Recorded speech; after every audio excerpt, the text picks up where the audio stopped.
Bueno, en mi presentación haré una breve introducción a la dieta mediterránea. Eso es prácticamente inevitable cuando uno se pone a hablar de un tema específico. Voy a introducir de qué va el tema específico, aunque muchas de las cosas se han dicho ya. Pero bueno, para calentar la voz también suele venir bien.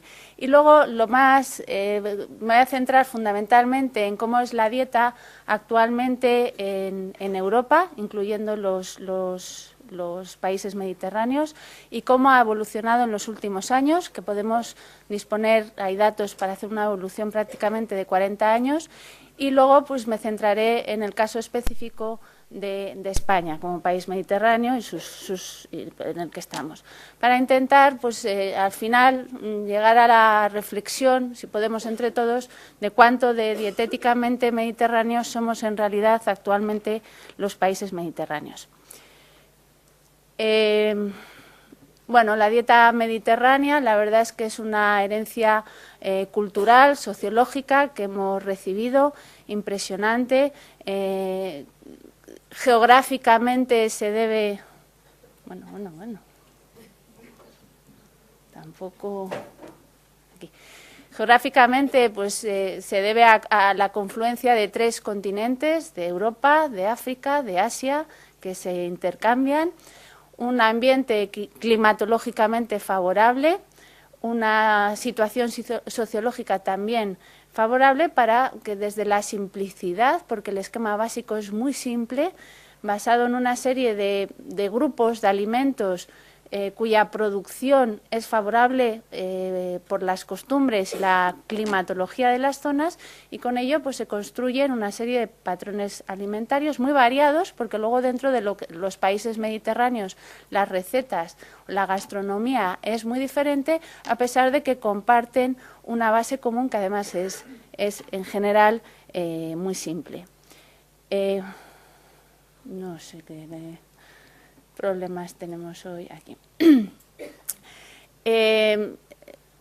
Dado que yo les voy a mostrar muchos datos de disponibilidad de consumo de alimentos y de ingesta de alimentos, me parece oportuno dar un patrón esquemático y claro de lo que sería un patrón de dieta mediterránea modelo, no necesariamente justo lo que nos debemos ajustar, pero un modelo de dieta mediterránea se basa en un consumo muy frecuente de base diaria de alimentos del grupo de los cereales, de legumbres, de frutas, de verduras y hortalizas, de aceite de oliva, frutos secos y pescado, todo ello acompañado normalmente con vino todos los días.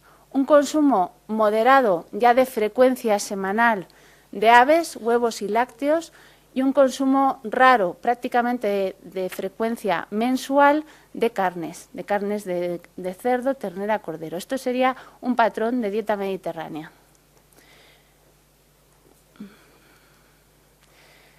Era inevitable, hablando de dieta mediterránea, sacar a Ansel Keys. Ha salido, ya cuando estábamos cargando las presentaciones, ya he visto que el profesor Josep Bernabeu utilizaba la portada del Time. Únicamente añadir que también dice la leyenda que eran muy aficionados en matrimonio a pasar sus vacaciones en Italia, en Sorrento, o sea que visitaron los países. Y que quizá lo que me gustaría destacar es que como Ansel Keys hizo un ejercicio muy bueno entre los grandes científicos, y es en un momento dado escribir algo para divulgación general. Entonces, ese libro que escribieron entre él y su mujer, dando la solución mediterránea a los problemas que estaban apareciendo, creo que hizo muy en favor de la potenciación del estudio científico de este patrón de dieta mediterránea.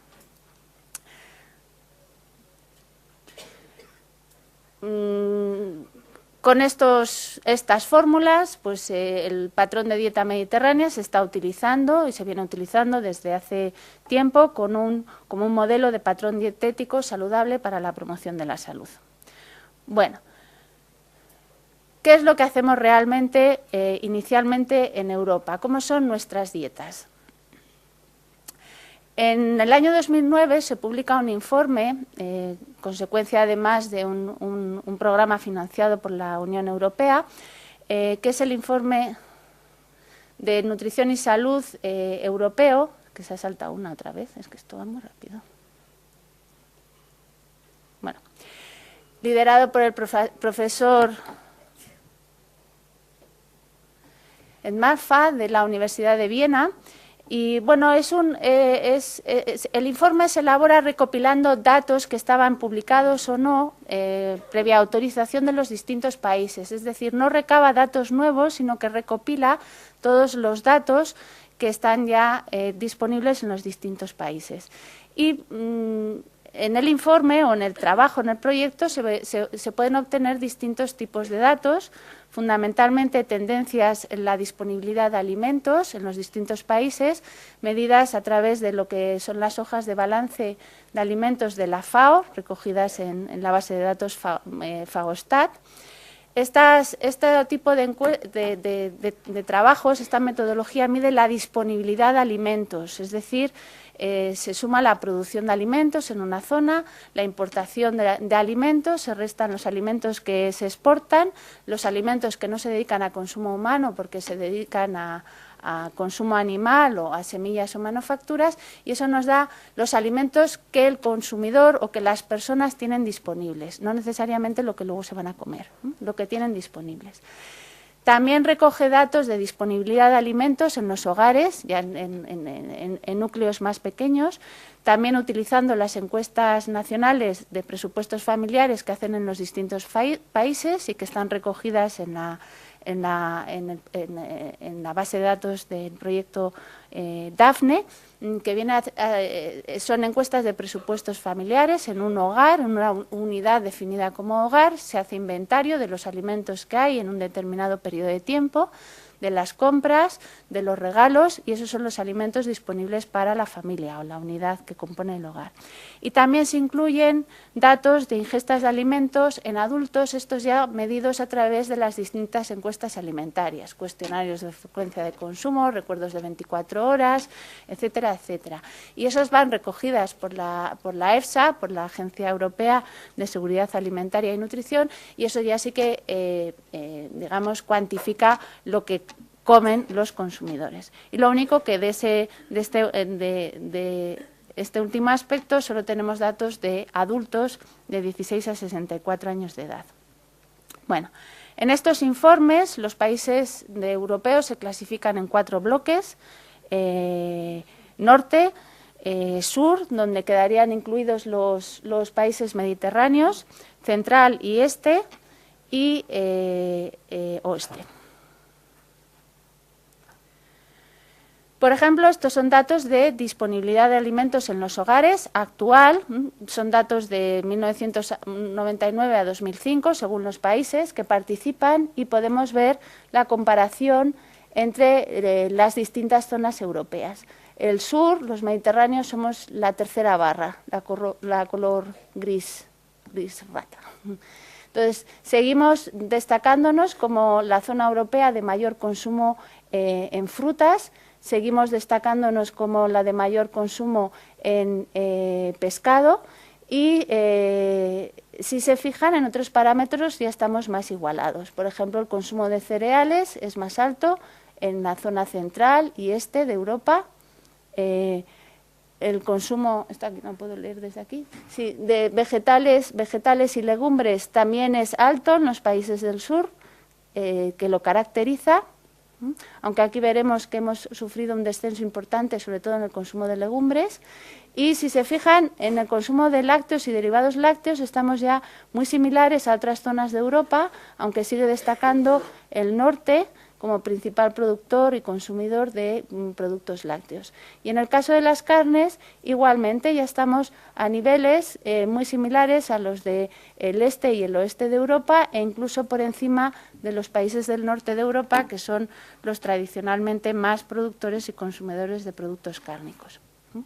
En esta diapositiva podemos ver tendencias, comparación de datos de los años 60 con respecto al 2003, y observamos un aumento importante en el porcentaje de la energía procedente de alimentos de origen animal en los países del sur, muy marcado, que nos hace que en el 2003 ya estemos en porcentajes muy similares a lo que ocurre en los países del resto de Europa. Y esto, por supuesto, a costa de una reducción en los alimentos de origen vegetal.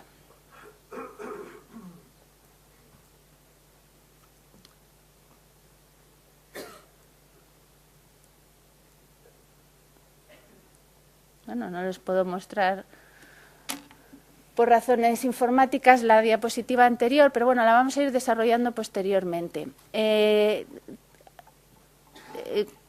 Además de este informe básico, se han hecho otras publicaciones utilizando sus datos. Por ejemplo, esta es una publicación también de la FAO que compara en los distintos países europeos cómo se cumplen las recomendaciones nutricionales. Entonces, la primera era genérica, no la podemos ver, no sé por qué razón, pero bueno, podemos ir viendo cada una de las recomendaciones nutricionales.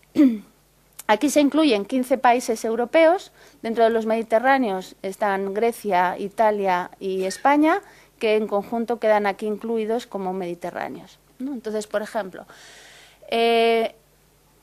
cumplimos la recomendación de que la mayor parte de la energía provenga de hidratos de carbono, que más del 55% de la dieta, de la energía proceda de carbohidratos. Pues en el 2003 prácticamente ninguno de los países lo cumplimos. Los que están sombreados en verde sí cumplen las recomendaciones. Si cogemos los países mediterráneos, en los años 60, sí que las dietas proporcionaban al menos el 55% de la energía en forma de hidratos de carbono. Los países mediterráneos en conjunto lo hacían y es una tendencia que hemos ido perdiendo a lo largo de los años. Aunque el porcentaje de la energía correspondiente a los hidratos de carbono cada vez es menor, si estudiamos la calidad de esos hidratos de carbono, ahí no estamos tan mal.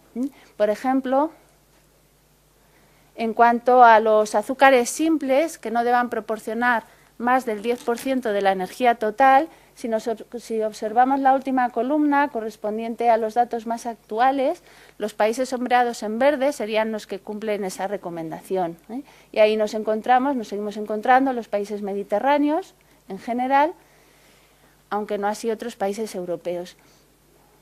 Y en los años 60 quizá había más países dentro de esos 15 que incluyen el estudio cuyas dietas proporcionaban menos del 10% de la energía en forma de hidratos de carbono sencillos. La situación ha ido un poco empeorando, pero en este sentido no es tan mala. Según este informe, lo mismo ocurre con la fibra. Estos son datos fundamentalmente de hojas de balance de alimentos, o sea que es disponibilidad de alimentos. En los años 2001-2003 prácticamente las dietas de todos los países proporcionan más de 25 gramos diarios de fibra o polisacáridos no digeribles. Y los países mediterráneos así lo han ido manteniendo desde los años 60 hasta ahora. La reducción en la energía procedente de los hidratos de carbono, que también se puede ver muy gráficamente en este esquema, estos son años 60, años 2000, se ha hecho fundamentalmente a costa de un aumento importante en la fracción de la energía procedente de la grasa. Han sido las grasas las que han sustituido principalmente a los carbohidratos, puesto que la energía procedente de la proteína no ha variado mucho, comparando los años 60 con los años 2003. Refiriéndonos al mismo documento en el que se compara cuántos países de Europa cumplen que el porcentaje de calorías procedente de los lípidos no debe superar el 30%, pues actualmente ninguno. En los años 60 sí lo cumplíamos prácticamente todos los países mediterráneos Y si nos fijamos en el dato de los países mediterráneos, vemos cómo el porcentaje de grasa ha ido incrementándose paulativamente a lo largo de los años, hasta llegar a una situación que el propio autor describe como de mal en peor y a lo peor de todo.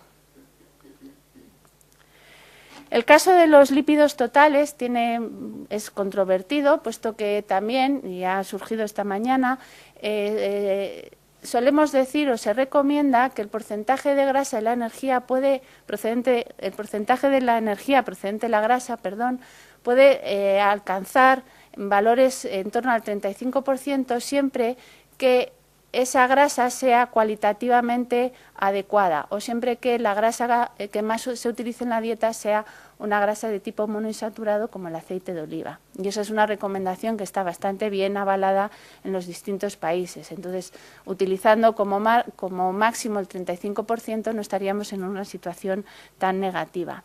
Y también se suele decir que las grasas y aceites son el grupo de alimentos en el que puede obtenerse mayor diferencia entre lo que es el consumo aparente, que es el dato que obtenemos a través de hojas de balance de alimentos o encuestas de presupuestos, y el consumo real de las personas. Por ejemplo, el ejemplo más claro es que los aceites de fritura se utilizan, se consumen, pero no se ingiere todo el aceite que se utiliza en la fritura.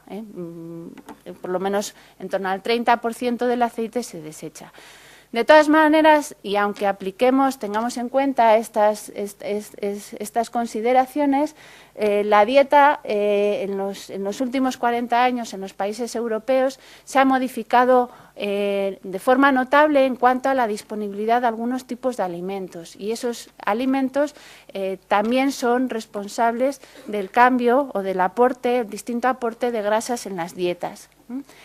Si nos fijamos en este gráfico, compara años 60 con años 2003 y cómo ha cambiado el consumo en alimentos. Entonces vemos que en general consumimos más de todo y que consumimos mucho más de aves, de cerveza, de carnes, de aceites vegetales también, de distintos alimentos, de carnes rojas, también pescados, también frutas, de derivados lácteos, en detrimento de algunos alimentos que además son muy característicos de la dieta mediterránea, como son los cereales, como es el vino, las patatas o las legumbres.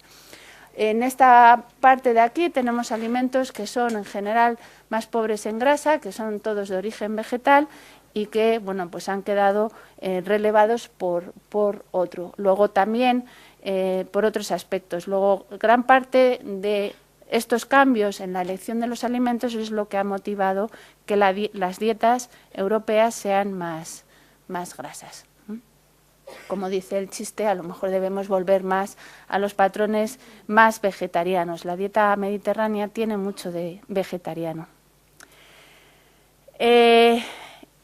Aunque hemos aumentado bastante la proporción de grasa, sobre todo en los países mediterráneos, la calidad de la grasa no es tan mala. Nuevamente, si consideramos o tomamos como recomendación que más del 10% de la energía total debe ser proporcionada por ácidos grasos monoinsaturados, pues vemos claramente que en los países mediterráneos, en Grecia, en Italia, en España, ese porcentaje se supera desde los años 60 hasta ahora y que además se ha ido increciendo. Porcentajes muy altos, lo cual nos coloca a los países mediterráneos en una situación bastante favorable. Gran parte de la responsabilidad de este efecto se lo debemos al aceite de oliva. El aceite de oliva en los años 2000 se ha convertido en Europa en el aceite vegetal más consumido. Ya supera en datos de disponibilidad al aceite de girasol, al aceite de soja, y además la Unión Europea es uno de los principales productores y consumidores de aceite de oliva del mundo. Es responsable del 75 al 85% de la producción mundial y consume prácticamente el 72%. Esto se puede analizar muchísimo porque hay políticas agrarias que favorecen el consumo de determinados alimentos, hay modas, hay distintas situaciones que tienen también su incidencia, sobre todo en cómo luego las dietas se modifican y cómo es su valoración nutricional. En cuanto a la proporción de la energía procedente de ácidos grasos poliinsaturados y la relación de ácidos grasos de la familia omega 6 omega 3, la situación pues es diferente. En general, si tomamos como recomendación que las dietas deben aportar entre el 6 y el 10% de la energía en forma de ácidos grasos poliinsaturados, pues vemos que prácticamente todos los países quedan dentro de ese margen en los años 2000 y que no era así en los años 60. O sea, las dietas han enriquecido en ácidos grasos poliinsaturados. ¿Qué es lo que ha pasado de más negativo en realidad en torno a la grasa? Pues fundamentalmente las dietas han enriquecido en ácidos grasos saturados y en colesterol. En los años 2000, ninguno de los países europeos proporcionan en sus dietas menos del 10% de la energía en forma de ácidos grasos saturados y prácticamente todas las dietas proporcionan una cantidad mucho mayor de colesterol que los 300 miligramos diarios recomendados. Y la situación no era así en los años 60. En los años 60 los países mediterráneos, en los países mediterráneos el porcentaje de grasa saturada era menor y las dietas proporcionaban menos de 300 miligramos diarios de colesterol. Aquí siempre destacamos el caso de Francia, esta es Francia, que tiene los mayores consumos de colesterol en su dieta. En Francia prácticamente el consumo diario de colesterol duplica lo recomendado. Las dietas además proporcionan grasa muy saturada y a pesar de ello, pues es la paradoja francesa, es un país donde los índices de enfermedad cardiovascular y mortalidad coronaria siguen siendo de los más bajos de Europa. El estilo de vida francés, dicen que es. Y en los países mediterráneos, en este aspecto, pues sí que nos ha ido bastante mal, porque prácticamente desde los años 60 ahora hemos duplicado la ingesta media de colesterol y hemos aumentado la ingesta de grasa saturada en prácticamente un 4% expresado en términos energéticos, del 7 al 11% de la energía total. En cuanto a frutas, verduras y hortalizas, la situación es toda mucho más verde. Podemos ver, prácticamente todos los países europeos actualmente consumen o tienen disponibles, mejor dicho, más de 400 gramos diarios de este grupo de alimentos, con un caso muy destacable en Grecia, donde prácticamente la disponibilidad es de más de 1 kilo diario de este tipo de alimentos, y además observamos una tendencia que ha ido en mejora a lo largo de los años. En los países mediterráneos siempre la dieta ha sido rica en estos alimentos, ha ido aumentando, y los demás países en donde no había tanta disponibilidad de este grupo de alimentos, pues han ido mejorando. Son de estos cambios que estamos sufriendo muchos y que tienen muchas razones. Por ejemplo, en el caso de las frutas hemos pasado de un patrón claramente estacional de frutas de temporada a una situación en que gracias a la innovación en la producción, en la distribución y en las importaciones y exportaciones, prácticamente podemos disfrutar de todo tipo de frutas a lo largo de todo el año. En el caso del consumo de sal, la situación es bastante menos favorable.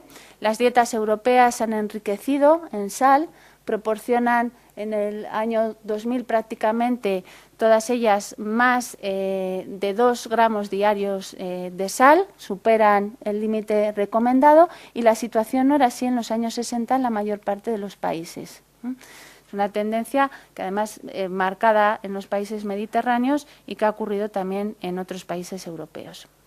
Con lo cual, por resumir un poco todos estos datos, la realidad en Europa es que en los últimos 40 años ha habido un aumento en la disponibilidad de energía, un aumento importante en el aporte de grasa.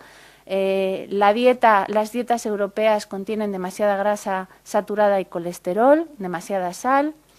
También se ha ido aumentando el aporte de azúcares, aunque todavía no es destacablemente excesivo. Ha habido un aumento en la densidad energética de la dieta y todo esto como aspectos que podemos indicar como negativos, y también ha habido algunos cambios que podemos indicar como positivos en el sentido, por ejemplo, del aumento en el consumo de frutas, verduras y hortalizas de forma generalizada y las mejoras en general en la calidad de la grasa, entre comillas, porque se deben sobre todo a los mínimos alcanzados para ácidos grasos poliinsaturados y monoinsaturados. Pero no ocurre lo mismo en todas las zonas europeas y además la evolución no ha sido la misma. El sur y el este han sufrido un empeoramiento acelerado, mientras que en el norte la evolución ha sido al revés, más bien de mejora rápida. En cuanto a la dieta mediterránea o la realidad de los países de la zona mediterránea, es que hemos pasado por distintas etapas. Hasta no hace mucho tiempo la forma de alimentarse de los europeos ribereños no tenía demasiado prestigio, quizá porque éramos bajitos fundamentalmente, y algunos alimentos incluso se consideraban los grandes pecados capitales. El pescado graso y la sardina han estado tachados como malos durante mucho tiempo, lo mismo el aceite de oliva. Y es curioso que en no mucho tiempo precisamente estos pescados, o estos tipos de pescados y este tipo de aceites han pasado a ser estrellas, a lo mejor demasiado estrellas en el mundo de la nutrición. Lo que sí es cierto es que en los últimos 40 años la dieta mediterránea ha sufrido un empeoramiento progresivo, que es preocupante. Ha sido modelo de algunos países muy alejados de este mar, pero cada vez se aproxima más a un tipo de dieta occidental y las consecuencias son muy negativas. Hay una consecuencia de estos cambios de patrones dietéticos muy visible, muy bien cuantificada, que son las tasas de obesidad y sobrepeso que hay en Europa. Entonces, fundamentalmente, se ha aumentado el consumo de grasa, se ha aumentado el aporte energético total y el patrón es cada vez más similar al del resto de los países europeos. En la Europa del Norte, como les avanzaba, la situación ha sido un poco diferente. Tradicionalmente han sido zonas con bastantes buenos índices sanitarios, fundamentalmente por una baja mortalidad infantil, una talla elevada, una baja incidencia de enfermedades infecciosas y una baja frecuencia de epidemias, hasta que empezaron realmente a progresar las enfermedades crónicas como la cardiopatía isquémica y cánceres de diferentes localización, que empezaron a tener incidencias muy altas en estos países. Entonces, como respuesta, fundamentalmente a estos problemas de salud, son países que han realizado intervenciones nutricionales en sus poblaciones muy importantes, y eso ya se refleja también a nivel de los patrones dietéticos. Y en la Europa del Este también hemos tenido un empeoramiento acelerado de las dietas, sobre todo en los últimos 20 años.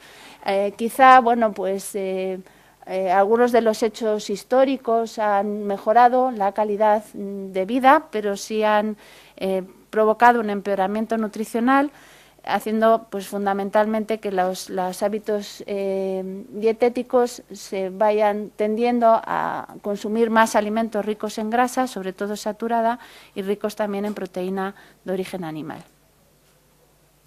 En resumen, en los últimos 40 años la dieta europea en general se ha vuelto demasiado grasa, demasiado salada y demasiado dulce. Y esto tiene un reflejo en las tasas de sobrepeso y obesidad. Muchos estudios relacionan directamente la adhesión a los patrones de dieta mediterráneo con una menor incidencia de sobrepeso y obesidad. El consumo de energía o la disponibilidad de energía en los distintos países europeos realmente se ha incrementado notablemente desde los años 60, que prácticamente ningún país superaba las 3.000 kilocalorías diarias, hasta los años 2000, donde prácticamente todos los países superan las 3.000, prácticamente las 3.500 kilocalorías diarias. Gran parte de este aumento en la disponibilidad de energía se debe a la mejora en la capacidad económica, el poder adquisitivo de los países. En la España de los años 60, que justamente pues estaba empezando a despuntar de una situación económicamente favorable, pues la disponibilidad energética era de 2.800 kilocalorías por persona y día. Suficiente. Y en los años 2000 ya tenemos una disponibilidad en 700 kilocalorías mayor para la mayor parte de las personas que constituyen la población, demasiado. Esto nos lleva a los problemas de obesidad. Aquí están reflejadas tasas de sobrepeso y obesidad en adultos europeos. Aquí está el sur. En Grecia es donde se observan tasas más grandes. Tenemos Grecia hombres y Grecia mujeres. Es la barra más alta. Los porcentajes vienen a estar prácticamente en tasas de sobrepeso que llegan al 40% según los países y tasas de obesidad que llegan al 15% según los países. Eso significa que prácticamente a 1 de cada 2 europeos le sobra peso. Bueno, este chiste ya ha circulado bastante por Internet. Cuenta lo que le ocurre al David de Miguel Ángel por hacer un viaje por las Américas.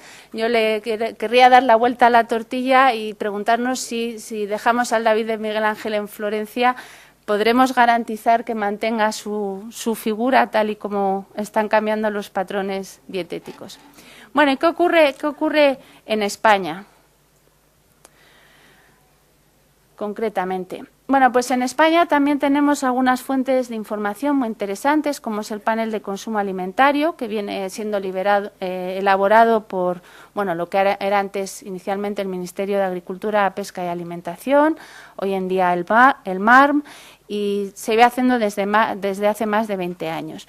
Y en los últimos años, más recientemente, pues gracias a una colaboración con la Fundación Española de la Nutrición, se está haciendo la valoración nutricional de los datos obtenidos por el panel de consumo de alimentos, para ver también hacer la valoración nutricional de la dieta media española.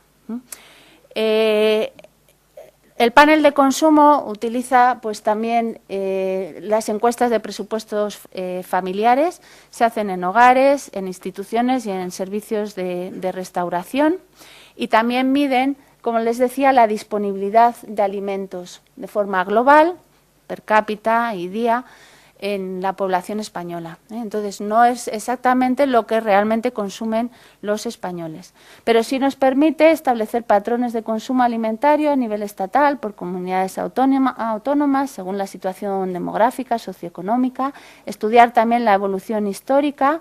Hay datos que pueden recogerse desde los años 60 también, calcular ingesta de energía y nutrientes y calcular índices de calidad de la grasa.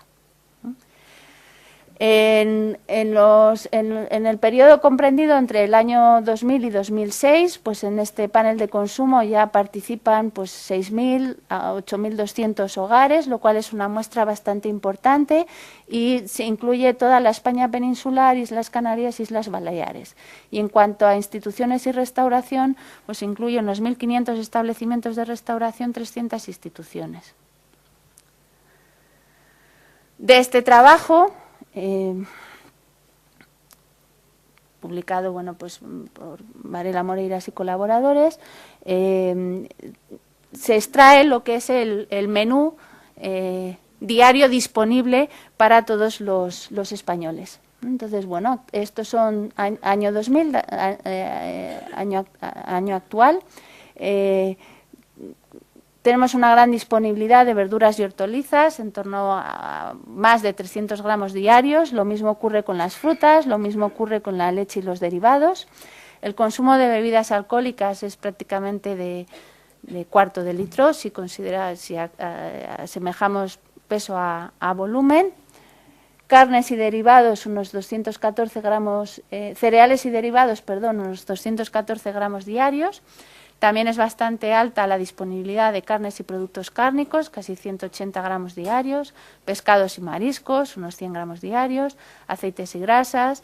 El mundo de los precocinados cada vez tiene mayor representación en el plato medio español. El consumo de huevos en torno a 30 gramos diarios, huevos, salsas y condimentos, azúcares y dulces. El consumo de legumbres es muy bajo, luego veremos tendencias de consumo, no llega a los 12 gramos diarios, aperitivos y muy marcado, muy alto también el consumo de bebidas sin alcohol. Si estos datos los comparamos con las recomendaciones que se publican en forma de raciones de alimentos, en este caso utilizan fundamentalmente las publicadas por la SENC y el Grupo de Nutrición de Murcia, pues vemos claramente el consumo en 2006 es en rojo, lo recomendado en azul, por ejemplo, que quedamos todavía muy bajos en cuanto a las recomendaciones de consumo de verduras y hortalizas, sin considerar las patatas. También sigue siendo muy bajo el consumo de cereales, derivados y patatas, que están englobados aquí. Y comparando con recomendaciones, pues es muy alto el consumo de carnes y productos cárnicos. Y también vemos pues un descenso importante en el consumo o una relación muy baja en el consumo de legumbres con respecto a las raciones recomendadas por distintos países. Hicieron un ejercicio muy bonito, muy gráfico, que es el de construir la pirámide de la dieta española real, colocando a los alimentos en los mismos lugares donde deberían ir según las recomendaciones, y vemos que claramente pues, lo que hemos perdido es la forma de la pirámide. Tomando datos de los años 60 y comparando hasta el 2006, pues se puede hacer una tendencia, una evolución de la dieta española. Se ha observado un descenso importantísimo en el consumo de algunos alimentos, como es el pan, como es el aceite de oliva, como son las patatas.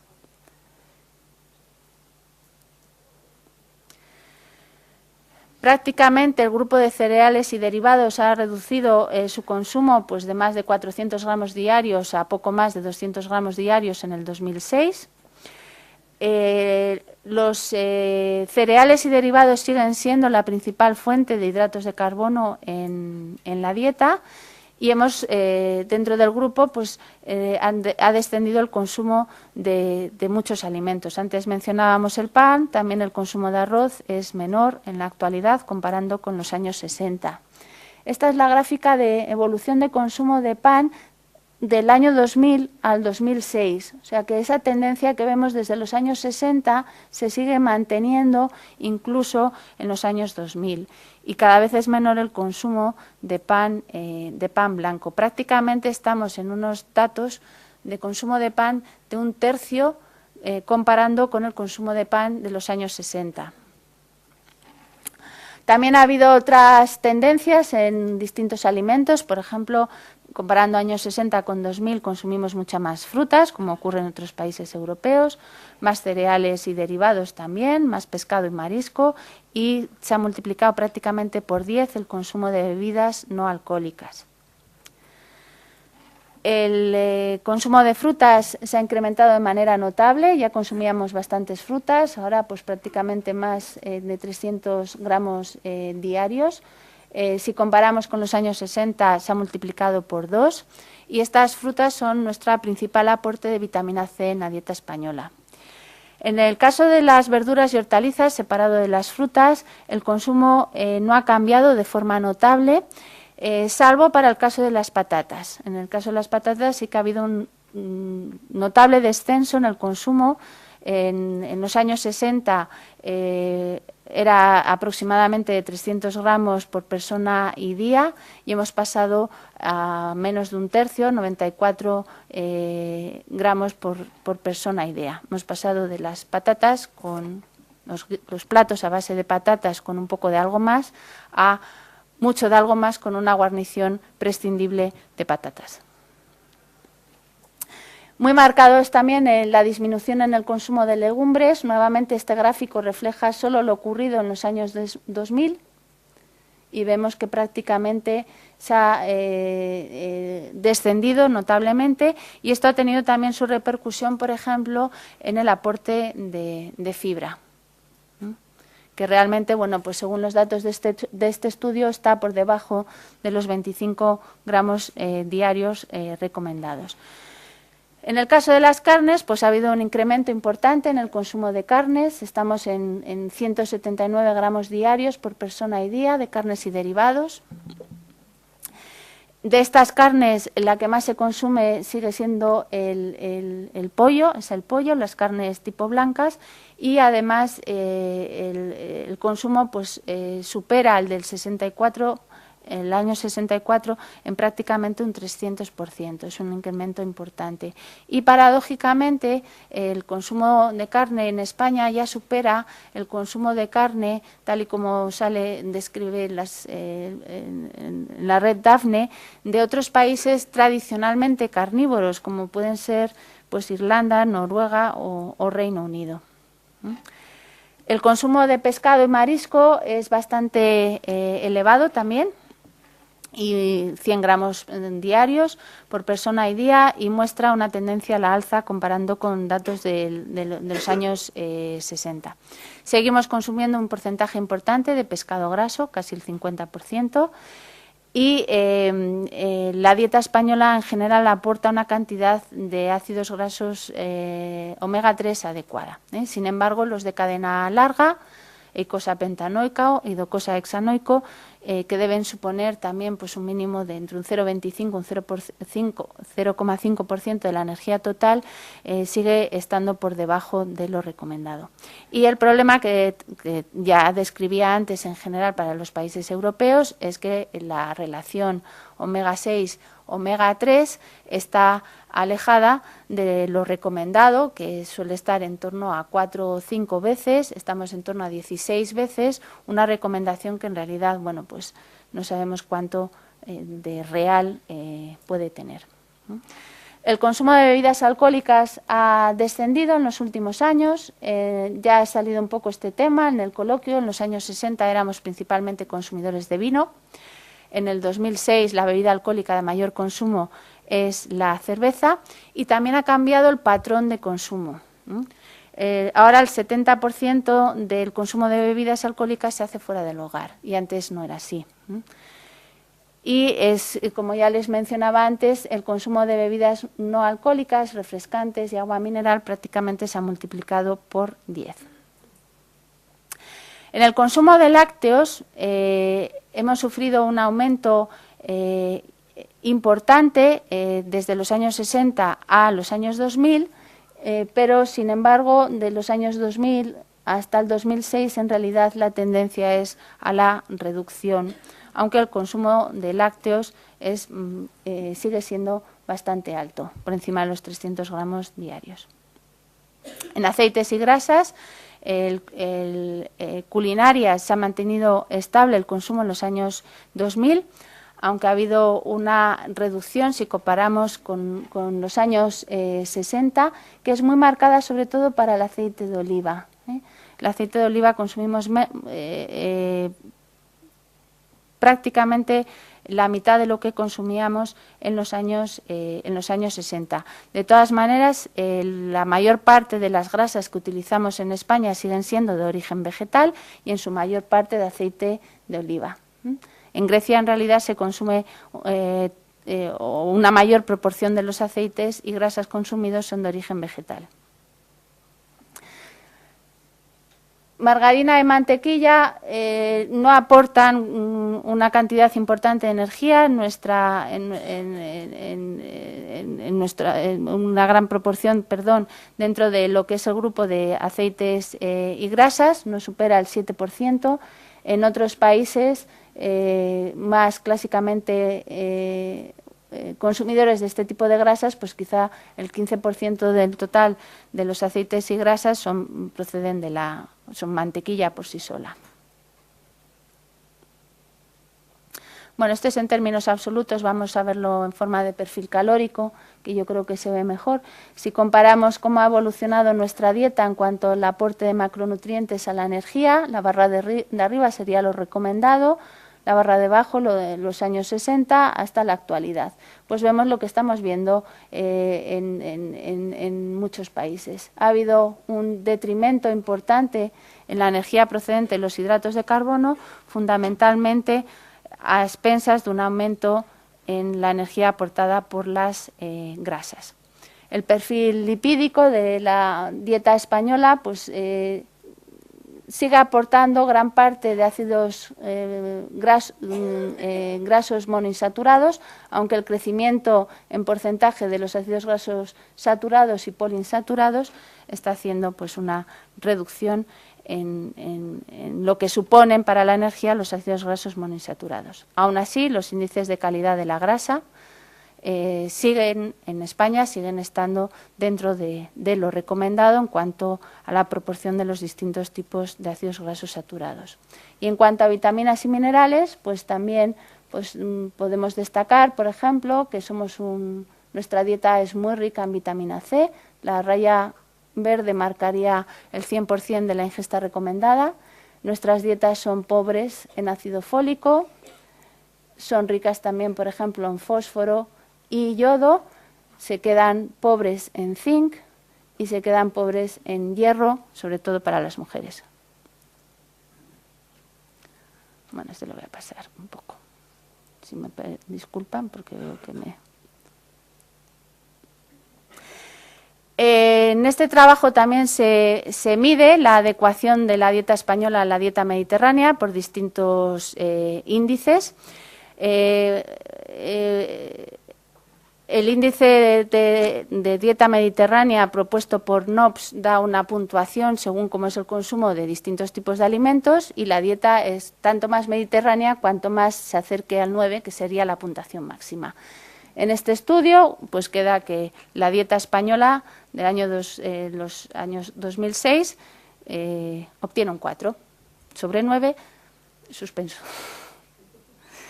Este es otro indicador, que es más el indicador de la Organización Mundial de la Salud como dieta saludable. También el máximo que se puede sacar es un 9, la dieta española saca un 2. Y en este otro índice propuesto por Panagiotakos, el obtenido por la dieta española es una puntuación de 38 de un máximo de 55, sí, también bajo. Si nos comparamos con Grecia, pues este mismo índice, evaluando la dieta actual de los griegos, pues resultó notablemente más bajo. Conclusión, nos estamos alejando de forma notable en los últimos 40 años de lo que se considera patrón de dieta mediterránea tradicional. Y esto, como les mostraba antes en Europa, tiene su reflejo en las tasas de sobrepeso y de obesidad en España. Ya para acabar, a nivel mundial, cómo se encuentra la adherencia a la dieta mediterránea, porque se puede ser país no ribereño y tener una dieta mediterránea. Estos son los datos, este mapa refleja la situación en los años 60, cuanto más oscuro, más mediterráneo, dietéticamente, claramente tenemos ahí el núcleo. Y esto ya es los años 2000. Entonces vemos como el negro ya ha quedado restringido a algunas zonas, además quizás las que menos bañadas están por el propio mar Mediterráneo, y otros países han ido aclarándose. Y aquí vemos cómo han cambiado la adecuación de la dieta al modelo de dieta mediterránea en los distintos países. En Grecia, en España, en los países mediterráneos, nuestra evolución es negativa, nos estamos alejando claramente, y hay otros países, los de arriba, al contrario, que cada vez se aproximan más, como es el Reino Unido, como es Noruega, Dinamarca, Australia, incluso los Estados Unidos de América. El mensaje creo que es claro, el mensaje es de socorro, de SOS nutricional para la dieta mediterránea. Ya no podemos hablar de una dieta mediterránea, hay un modelo ancestral, antiguo, que es una dieta pobre, que es limitada, que es predominantemente vegetariana, con poca leche y además en muchos países de cabra, y la dieta actual en los países mediterráneos, rica en carnes, en huevos, en pescado, en lácteos, en frutas, en dulces, en bebidas alcohólicas, aceite de oliva, y se consumen pocos cereales y legumbres. Esto lo voy a sentar. Entonces, vamos a intentar hacer que este patrimonio no se convierta en un museo al que nos vengan a visitar cuando vengan a los países mediterráneos, sino que se mantenga vivo en la población. Muchas gracias.